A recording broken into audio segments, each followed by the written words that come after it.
আব্দুল্লাহ ইবনে মুযাফাকে Rome সম্রাট যখন ডাকলো, রোম সম্রাট যখন আব্দুল্লাহ ইবনে মুযাফাকে ডেকে পাঠালো, আব্দুল্লাহ ইবনে মুযাফা যখন আসলো, আব্দুল্লাহ ইবনে মুযাফা তিনিকে প্রশ্ন করছেন রোম সম্রাট, ও আব্দুল্লাহ ইবনে মুযাফা, তুমি যে মুহাম্মদের প্রতি ইসলাম গ্রহণ করেছো, তুমি যে মুহাম্মদের আল্লাহকে বিশ্বাস করেছো, তুমি সেই মুহাম্মদ আল্লাহকে ভুলে যাও, মুহাম্মদের দিনকে ভুলে যাও, এক করে ফেলো, আমার ধর্মে চলে আসো, আমি আমার রাজকন্যাকে তোমার কাছে বিবাহ দেব। আর যদি আমি আমার রাজকন্যাকে তোমার কাছে বিবাহ দেই, তাহলে কাছে কাছে তুমি এই রোম সাম্রাজ্যের সম্রাট হয়ে যাবে। আব্দুল্লাহ ইবনে মুযাফা তিনি কথা শোনা মাত্রই তার রাগে তিনি ফায়ার হয়ে গেলেন।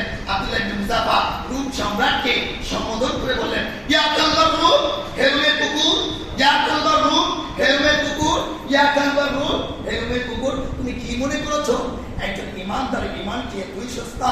একজন মুসলিমের ইসলামকে আত্মসমর্পণ কি এতই সস্তা যে একজন সুন্দরী রমণী নারীর কারণে সে ইমান ত্যাগ করে ফেলবে? একজন ইমানদারের ইমান কি এতই সস্তা যে একটি সাম্রাজ্যের মধ্যে পড়ে সে ইমান ত্যাগ করে ফেলবে? রোম সম্রাট এই কথা শোনা মাত্রই রাগে ফায়ার হয়ে গেল। রোম সম্রাট আব্দুল্লাহ ইবনে মুযাফাকে কারাদণ্ডে দণ্ডিত করার জন্য আদেশ করলো। আব্দুল্লাহ ইবনে মুযাফাকে তখন কারাদণ্ডে দণ্ডিত করলো আর কারাগারের প্রহরীকে বলে দিল যাতে আব্দুল্লাহ ইবনে মুযাফাকে খাদ্য না দেওয়া হয়।